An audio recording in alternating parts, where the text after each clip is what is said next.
Good morning.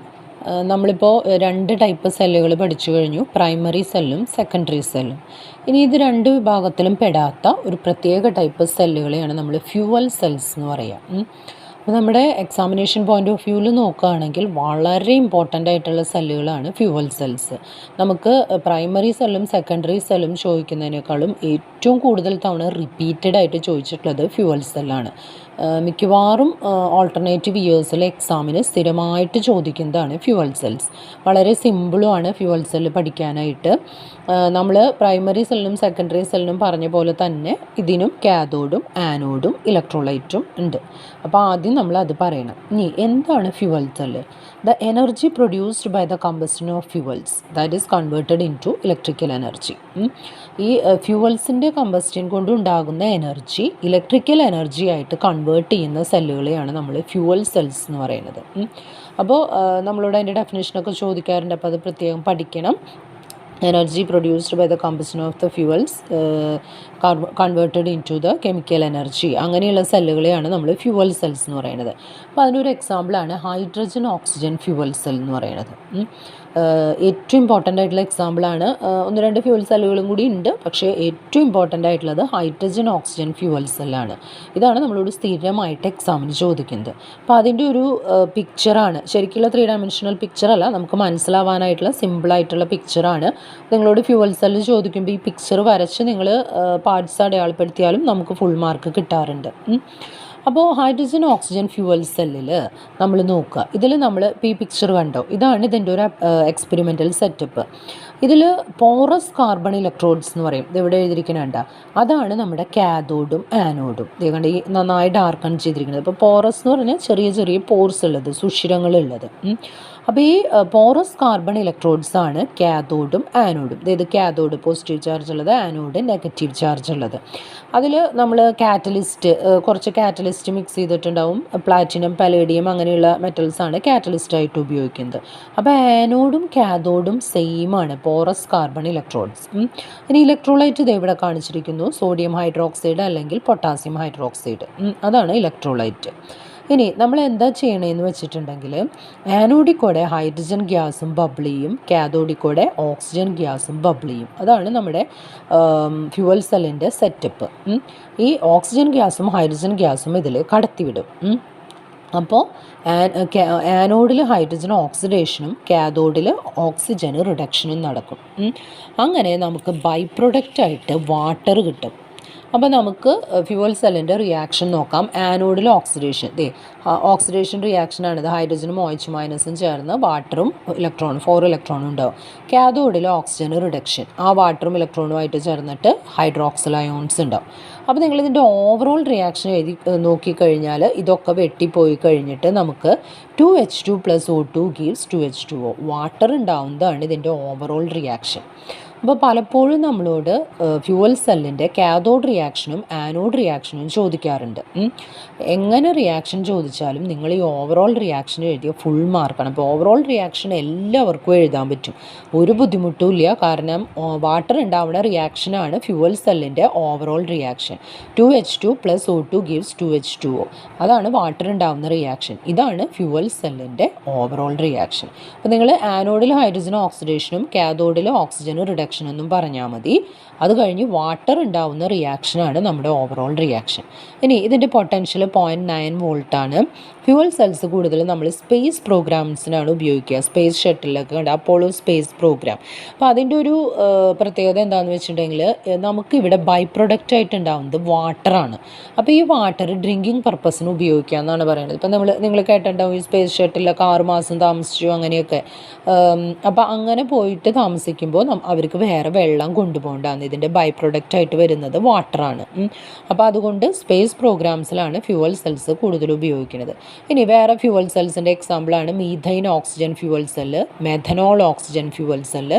ഇതൊക്കെ വേറെ fuel സെൽസിന് എക്സാമ്പിൾസാണ്. ചിലപ്പോൾ നമ്മളൊരു 2 ഫ്യൂവൽ സെല്ലിന് എക്സാമ്പിളൊക്കെ പറഞ്ഞിട്ട് എഴുതാൻ പറയും. അപ്പോൾ വളരെ സിമ്പിളായിട്ടുള്ള ഒരു ടൈപ്പ് സെൽസാണ് ഫ്യൂവൽ സെൽസ്. അതിൻ്റെ ഡെഫിനിഷൻ പഠിക്കുക. അതിൻ്റെ ഓവറോൾ റിയാക്ഷൻ, എക്സ്പെരിമെൻ്റൽ സെറ്റപ്പ് പഠിക്കണം, ഓവറോൾ റിയാക്ഷൻ പഠിക്കണം. ഇനി ഫ്യുവൽ സെല്ലിന് മാത്രം നമ്മൾ പറയുന്ന ഒരു പ്രത്യേകതയുണ്ട്, അഡ്വാൻറ്റേജസ് ഓഫ് ഫ്യുവൽ സെൽ. ഇത് പലതവണ 2 മാർക്കിന് എടുത്ത് ചോദിച്ചിട്ടുള്ളതാണ്.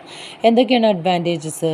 ഈ ഫ്യുവൽ സെല്ല് എത്ര കാലം വേണമെങ്കിൽ വർക്ക് ചെയ്യും. നമ്മൾ ആ ഗേഷ്യസ് റിയാക്റ്റൻസ് അപ്ലൈ ചെയ്ത് കഴിഞ്ഞാൽ it runs continuously as long as the gaseous reactance supplied. Gaseous reactance നമ്മളിങ്ങനെ കൊടുത്തു കഴിഞ്ഞാൽ എത്ര കാലം വേണമെങ്കിലും ഫ്യുവൽ സെൽസ് വർക്ക് ചെയ്യും. ദേ ആർ ഹൈലി എഫിഷ്യൻറ്റ്, വളരെ എഫിഷ്യൻ്റ് ആയിട്ടുള്ളതാണ് ഫ്യുവൽ സെൽസ്. അവസാനത്തെയാണ് വളരെ important, they are pollution free. അതിൻ്റെ ബൈ പ്രൊഡക്റ്റ് വാട്ടറാണ് ഉണ്ടാകുന്നത്. അപ്പോൾ യാതൊരു പൊല്യൂഷനും ഇല്ല, പൊല്യൂഷൻ ഫ്രീ ആയിട്ടുള്ളതാണ്. അപ്പോൾ നമ്മൾ ഈ 3 അഡ്വാൻറ്റേജസും പഠിക്കണം. കാരണം ഫ്യുവൽ സെൽസിൻ്റെ അഡ്വാൻറ്റേജസ് എന്ന് പറഞ്ഞ് നമ്മളോട് എടുത്ത് ചോദിക്കുന്നതാണ്. അപ്പോൾ ഇതൊക്കെ നമുക്ക് ഇങ്ങനെ ഒരു ജനറലായിട്ട് ഇങ്ങനെ വളരെ കഷ്ടപ്പെട്ട് പഠിക്കേണ്ട കാര്യമൊന്നുമില്ല. ഒരു പ്രാവശ്യം വായിച്ചു കഴിഞ്ഞാൽ നമുക്ക് കിട്ടാവുന്നതേ ഉള്ളൂ ഫ്യുവൽ സെൽസ്. അപ്പോൾ നമ്മുടെ ഇലക്ട്രോ കെമിക്കൽ സെൽസ് എന്ന് പറയുന്ന ഭാഗം ഇവിടെ ആ സെൽസിൻ്റെ classification, primary cell, secondary cell, fuel cell, അത് ഇവിടെ കംപ്ലീറ്റ് ആവുകയാണ്. ഇനി നമുക്ക് വേറെ സെല്ലുകൾ പഠിക്കാനില്ല. അപ്പോൾ നമ്മൾ ഈ പറഞ്ഞ പ്രൈമറി സെല്ലിലും സെക്കൻഡറി സെല്ലിലും വെച്ച് ഏറ്റവും ഇമ്പോർട്ടൻ്റ് ആയിട്ടുള്ളത് ഫ്യുവൽ സെല്ലാണ്. ഇനി നെക്സ്റ്റ് നമുക്ക് പഠിക്കാനുള്ളത് കൊറോഷനാണ്. കൊറോഷൻ എന്ന് പറഞ്ഞാൽ എന്താണ്? ഈ മെറ്റൽ സർഫസ് അറ്റ്മോസ്ഫിയറുമായിട്ട് റിയാക്ട് ചെയ്തിട്ട്, അറ്റ്മോസ്ഫിയറിലെ ഗ്യാസസ് മോയ്സ്ചറൊക്കെ ആയിട്ട് റിയാക്ട് ചെയ്തിട്ട് മെറ്റൽ സർഫസിന് ഡിസ്ട്രക്ഷൻ വരിക. Destruction of metal surfaces by the reaction with atmospheric gases and moisture, it is called corrosion. അങ്ങനെ മെറ്റൽസ് ഹൈലി റിയാക്റ്റീവ് ആയിട്ടുള്ള മെറ്റൽസിനാണ് കൊറോഷൻ വരിക. മെറ്റൽസ് ഓക്സിജനായിട്ടൊക്കെ റിയാക്ട് ചെയ്തിട്ട് ഓക്സൈഡ്സ്, സൾഫൈഡ്സ്, കാർബണേറ്റ്സ് ഒക്കെ ഉണ്ടായിട്ട് ആ മെറ്റൽ കുറേശ്ശെയായിട്ട് ഇങ്ങനെ നശിച്ചു പോകും, ഡിസ്ട്രക്ട് ചെയ്യപ്പെടും. അതിനെയാണ് നമ്മൾ കൊറോഷൻ എന്ന് പറയുന്നത്. അപ്പോൾ ആക്റ്റീവായിട്ടുള്ള മെറ്റൽസ് അയേൺ, സിങ്ക്, അതിനൊക്കെയാണ് കൊറോഷൻ വരിക. അതേസമയം നമ്മുടെ ഗോൾഡ്, പ്ലാറ്റിനം അങ്ങനെയുള്ള മെറ്റൽസിനൊന്നും കൊറോഷൻ വരില്ല. അപ്പോൾ ഈ കൊറോഷൻ എന്ന് പറഞ്ഞാൽ നമുക്ക് ഏറ്റവും കോമൺ ആയിട്ടുള്ള എക്സാമ്പിളാണ് റസ്റ്റിംഗ് ഓഫ് അയൺ, ഇരുമ്പ് തുരുമ്പ് പിടിക്കുന്നത്. അതാണ് കൊറോഷൻ്റെ ഏറ്റവും കോമൺ ആയിട്ടുള്ള എക്സാമ്പിൾ. അതുപോലെ തന്നെ ടാർണിഷിങ് ഓഫ് സിൽവർ ഓബ്ജക്റ്റുമ്പോൾ ചെറുതായിട്ട് ഇങ്ങനെ ബ്ലാക്ക് കളർ വരിക. അതുപോലെ ഈ green coating on the surface of copper, ഈ ചെമ്പ് പാത്രങ്ങൾ ക്ലാവ് പിടിക്കുക എന്ന് കേട്ടിട്ടുണ്ടാവും നിങ്ങൾ. അപ്പോൾ ഇതൊക്കെ കൊറോഷൻ എക്സാമ്പിളാണ്. അപ്പോൾ ഈ മെറ്റൽസ് ഇങ്ങനെ നശിച്ചു പോണതിനെയാണ് നമ്മൾ എന്ത് പറയുന്നത്? കൊറോഷൻ എന്ന് പറയുന്നത്. അതിൽ നമുക്ക് ഏറ്റവും കോമൺ ആയിട്ട് അറിയാവുന്നതും പിന്നെ നമുക്ക് അതിൻ്റെ കെമിസ്ട്രി പഠിക്കാനുള്ളതും ഒക്കെ റസ്റ്റിംഗ് ഓഫ് അയൺ ആണ്, ഇരുമ്പ് തുരുമ്പ് പിടിക്കുന്നത്. അപ്പോൾ what is the chemistry behind rusting of iron? ഈ കൊറോഷൻ എന്ന് പറഞ്ഞു കഴിഞ്ഞാൽ ഇതൊരു ഇലക്ട്രോ കെമിക്കൽ ഫിനോമിനയാണെന്നാണ് പറയുന്നത്. അതായത് അവിടെ ചെറിയ ഇലക്ട്രോ കെമിക്കൽ സെല്ലുകൾ ഉണ്ടായിട്ടാണ് ഈ മെറ്റൽ നശിച്ചു പോണതെന്നാണ് പറയുന്നത്. അപ്പോൾ നമ്മളത് റസ്റ്റിംഗ് ഓഫ് അയണിൻ്റെ എക്സാമ്പിൾ വെച്ചിട്ടാണ് പഠിക്കുന്നത്. അപ്പോൾ എങ്ങനെയാണ് ഇരുമ്പ് തുരുമ്പ് പിടിക്കണതെന്നാണ് പറയാൻ പോകുന്നത്. അപ്പോൾ നമ്മുടെ അയൺ ഓബ്ജക്റ്റുകളാണെങ്കിൽ അറ്റ്മോസ്ഫിയറിൽ നിൽക്കുമ്പോൾ അതിന് അറ്റ്മോസ്ഫിയറിലത്തെ ഓക്സൈഡ്സും അല്ലെങ്കിൽ മോയ്സ്ചറൊക്കെ വന്നിട്ട് സർഫസ് ഇംപ്യൂർ ആവും. അങ്ങനെ ഇംപ്യൂർ ആയിട്ടുള്ള സർഫസ് കാഥോഡായിട്ടും പ്യുവർ ആയിട്ടുള്ള അയണിൻ്റെ ഭാഗം ആനോഡായിട്ടും ആക്ട് ചെയ്യും. പിന്നെ നമുക്ക് അറ്റ്മോസ്ഫിയറിലുള്ള മോയ്സ്ചർ അവിടെ ഇലക്ട്രോലൈറ്റ് ആവും. അങ്ങനെ ചെറിയ ഇലക്ട്രോ കെമിക്കൽ സെല്ലുകൾ ഉണ്ടാവും. അങ്ങനെ ആനോഡിൽ അയണിന് ഓക്സിഡേഷനും കാഥോഡിൽ ഹൈഡ്രജൻ റിഡക്ഷൻ, H+ അയോൺസിന് റിഡക്ഷനും നടന്നിട്ട് ആനോഡിൽ അയൺ ഓക്സിഡേഷൻ നടക്കുമ്പോൾ അയൺ Fe2+ ആവും. അങ്ങനെയാണ് ഇരുമ്പ് തുരുമ്പ് പിടിക്കുന്നത്. അപ്പോൾ ചെറിയ ഇലക്ട്രോ കെമിക്കൽ സെല്ലുകൾ ഉണ്ടാവാണ് അവിടെ. അപ്പോൾ എന്താണ് അതിൻ്റെ കെമിസ്ട്രി? ഇതേപോലെ ടീച്ചർ നേരത്തെ പറഞ്ഞത്, ഇംപ്യൂർ സർഫസ് കാഥോഡായിട്ടും പ്യുവർ അയൺ ആനോഡായിട്ടും ആക്ട് ചെയ്യും. ആനോഡിൽ അയണിന് ഓക്സിഡേഷൻ നടന്നിട്ട് Fe2+ ആവും. കാഥോഡിൽ ഓക്സിജനും അതുപോലെ H+ അയോണൊക്കെ ചേർന്നിട്ട് വാട്ടർ ഉണ്ടാവും. അപ്പോൾ ഇതിൻ്റെ ഓവറോൾ റിയാക്ഷനാണ് ഇവിടെ കാണിച്ചിരിക്കുന്നത്. അയണും ഓക്സിജനും 4H+ഉം. അപ്പോൾ ഇതേ കണ്ട അയണ് ഓക്സിഡേഷൻ നടന്നിട്ട് Fe2+ ആവണം. ഈ ഓവറോൾ റിയാക്ഷൻസ് ഒന്നും നിങ്ങൾ പഠിക്കേണ്ട. ആനോഡിൽ ഓക്സിഡേഷനും കാഥോഡിൽ റിഡക്ഷനും പറഞ്ഞാൽ മതി. ഓക്സിഡേഷനാണ് പ്രത്യേകം എടുത്ത് പറയേണ്ടത്. അയണിന് ഓക്സിഡേഷൻ നടന്നിട്ട് Fe2+ ആവണം. ഇങ്ങനെ ഉണ്ടായ ഫെറസ് അയോൺ, Fe2+ എന്ന് പറഞ്ഞാൽ ഫെറസ് അയോണാണ്. ഈ ഫെറസ് അയോൺ വീണ്ടും ഓക്സിഡേഷൻ നടന്നിട്ട് ഫെറിക് അയോൺ ആവും, Fe3+ ആവും. കണ്ട, അതാണ് ഇവിടെ കാണിച്ചിരിക്കുന്നത്. കൊടുത്തിരിക്കുന്നത്. വീണ്ടും മോയ്സ്ചറും ഓക്സിജനും ഒക്കെ ആയിട്ട് റിയാക്ട് ചെയ്തിട്ട് Fe3+ ആവും. Fe3+ എന്ന് വെച്ചാൽ ഫെറിക് ഓക്സൈഡ് ആയിട്ട് മാറും. അപ്പോൾ ഈ ഫെറിക് ഓക്സൈഡ് Fe2O3, ഈ Fe2O3 വാട്ടറുമായിട്ട് റിയാക്ട് ചെയ്തിട്ട് XH2O എന്ന് പറഞ്ഞാൽ നമുക്ക് കറക്റ്റായിട്ട് എണ്ണ അറിയില്ല, അതുകൊണ്ടാണ് X എന്നിട്ടിരിക്കുന്നത്. Fe2O3 XH2O ആയിട്ട് മാറും. ഇതിനെയാണ് നമ്മൾ ഹൈഡ്രേറ്റഡ് ഫെറിക് ഓക്സൈഡ് എന്ന് പറയുന്നത്. ഇതാണ് തുരുമ്പ്. അപ്പോൾ നമ്മളോട് what is the chemical formula of rust അല്ലെങ്കിൽ what is the chemical name of rust എന്നൊക്കെ ചോദിക്കാറുണ്ട്. Hydrated ferric oxide Fe2O3 XH2O, ഇതിനെയാണ് നമ്മൾ തുരുമ്പ് എന്ന് പറയുന്നത്.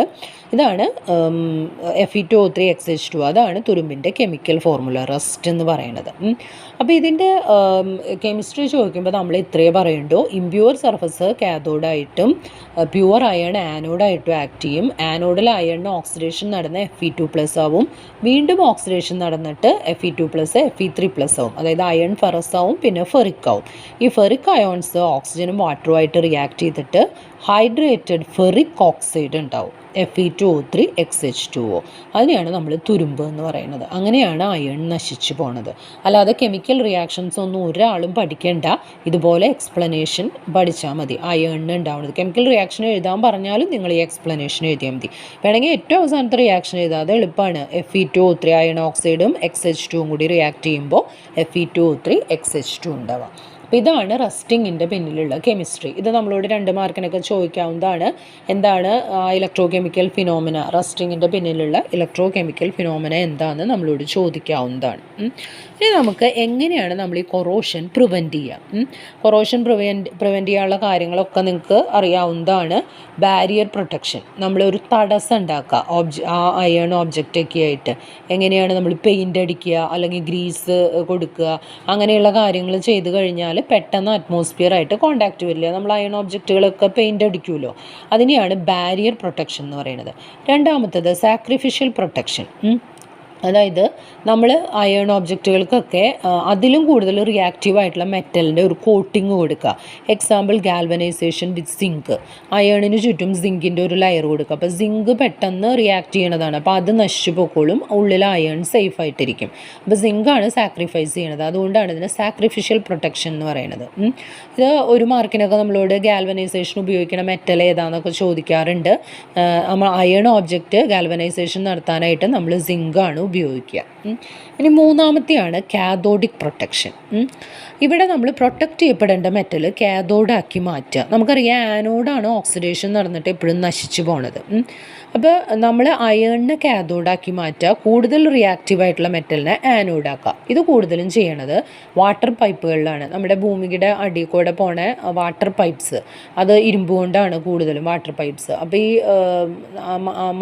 അടിയിൽ കൂടെ പോണ കാരണം അതിന് പല റിയാക്ഷൻസ് നടന്നിട്ട് അയൺ പെട്ടെന്ന് നശിച്ചു പോകും, മണ്ണിൻ്റെ അടിയിൽ കൂടെയല്ലേ. അപ്പോൾ അതിന് വേണ്ടിയിട്ട് ചെയ്യുന്ന പരിപാടി എന്താണെന്ന് വെച്ചിട്ടുണ്ടെങ്കിൽ, ഒരു നിശ്ചിത ഡിസ്റ്റൻസിൽ നമ്മൾ മഗ്നീഷ്യം അല്ലെങ്കിൽ സിങ്ക് റോഡുകൾ പ്ലേസ് ചെയ്യും. കണ്ടോ, magnesium rods placed for the protection of iron pipes. Magnesium അല്ലെങ്കിൽ സിങ്കും ചെയ്യാം. അതിപ്പോൾ 1 മീറ്റർ ഡിസ്റ്റൻസോ അങ്ങനെ ഒരു പർട്ടിക്കുലർ ഡിസ്റ്റൻസിൽ ഈ അയൺ മഗ്നീഷ്യം അല്ലെങ്കിൽ സിങ്ക് റോഡുകൾ പ്ലേസ് ചെയ്ത് കൊടുക്കും. അപ്പോൾ എന്താ ഉണ്ടാവുകയെന്ന് വെച്ചിട്ടുണ്ടെങ്കിൽ, ഈ മഗ്നീഷ്യവും സിങ്കൊക്കെ അയണിനേക്കാളും ഹൈലി റിയാക്റ്റീവാണ്. ഇലക്ട്രോ കെമിക്കൽ സീരീസിൽ അയണിൻ്റെ മുകളിലാണ് അവരൊക്കെ. അപ്പോൾ മഗ്നീഷ്യം സിങ്കൊക്കെ ആനോഡാവും, അയൺ കാഥോഡാവും. അപ്പോൾ ആനോഡ് നശിച്ചു പോവും, കാഥോഡ് പ്രൊട്ടക്റ്റ് ചെയ്യപ്പെടും. അതിനെയാണ് നമ്മൾ കാഥോഡിക് പ്രൊട്ടക്ഷൻ എന്ന് പറയുന്നത്. അപ്പോൾ കൊറോഷൻ പ്രിവെൻറ്റ് ചെയ്യാനായിട്ട് നമുക്ക് 3 മാർഗ്ഗങ്ങളുണ്ട്: barrier protection, sacrificial protection, cathodic protection. അപ്പോൾ ഇത് നമ്മളോട് 2 മാർക്കിനൊക്കെ ചോദിക്കുന്നതാണ്, പ്രിവെൻഷൻ ഓഫ് കൊറോഷൻ. അതുപോലെ തന്നെ ഒബ്ജക്റ്റീവ് ക്വസ്റ്റ്യൻ ആയിട്ട് ഗാൽവനൈസേഷൻ ഉപയോഗിക്കുന്ന മെറ്റൽ ചോദിക്കാം. അതുപോലെ തന്നെ ഈ അയൺ പൈപ്പ്സ് ൻ്റെ ഇടയിൽ എന്തിനാണ് മഗ്നീഷ്യം റോഡ്സ് പ്ലേസ് ചെയ്യണത് അല്ലെങ്കിൽ സിങ്ക് റോഡുകൾ പ്ലേസ് ചെയ്യണത് എന്ന് പറഞ്ഞിട്ട് അപ്ലിക്കേഷൻ ലെവലിൽ ക്വസ്റ്റ്യനും ചോദിക്കാറുണ്ട്. വാട്ടർ പൈപ്പ്സ്, അയൺ പൈപ്പ്സ് നമ്മൾ കൊടുക്കുമ്പോൾ, ഭൂമിക്കടിയിലൂടെയുള്ള അയൺ പൈപ്പ്സ് കൊടുക്കുമ്പോൾ ഒരു പർട്ടിക്കുലർ ഡിസ്റ്റൻസിൽ സിങ്ക് റോഡ് അല്ലെങ്കിൽ മഗ്നീഷ്യം റോഡ് പ്ലേസ് ചെയ്യും. അതെന്തിനാണ്? അത് കാഥോഡിക് പ്രൊട്ടക്ഷന് വേണ്ടിയിട്ടാണ്. അപ്പോൾ അങ്ങനെയുള്ള ക്വസ്റ്റ്യൻസൊക്കെ ഈ ഭാഗത്തു നിന്ന് ചോദിക്കുന്നതാണ്. വളരെ സിമ്പിളായിട്ടുള്ള ക്വസ്റ്റ്യൻസ് ആണ്. അപ്പോൾ ഇത്രയും കഴിയുമ്പോൾ നമ്മുടെ ഇലക്ട്രോ കെമിക്കൽ സെൽ എന്ന് പറയുന്ന ആ ഭാഗം കംപ്ലീറ്റ് ആവുകയാണ്. ഇനി നമുക്ക് കണ്ടക്റ്റൻസ് എന്ന് പറയുന്ന വേറൊരു ടോപ്പിക്കാണ് എടുക്കാനുള്ളത്. അപ്പോൾ പ്രൈമറി സെക്കൻഡറി സെൽസ്, അതിൻ്റെ എക്സാമ്പിൾസ്, ഫ്യൂവൽ സെല്ല്, കൊറോഷൻ, എങ്ങനെ കൊറോഷൻ പ്രിവെൻറ്റ് ചെയ്യാം, ഇത്രയും കാര്യങ്ങളൊക്കെ വളരെ ഇമ്പോർട്ടൻ്റ് ആണ് കേട്ടോ.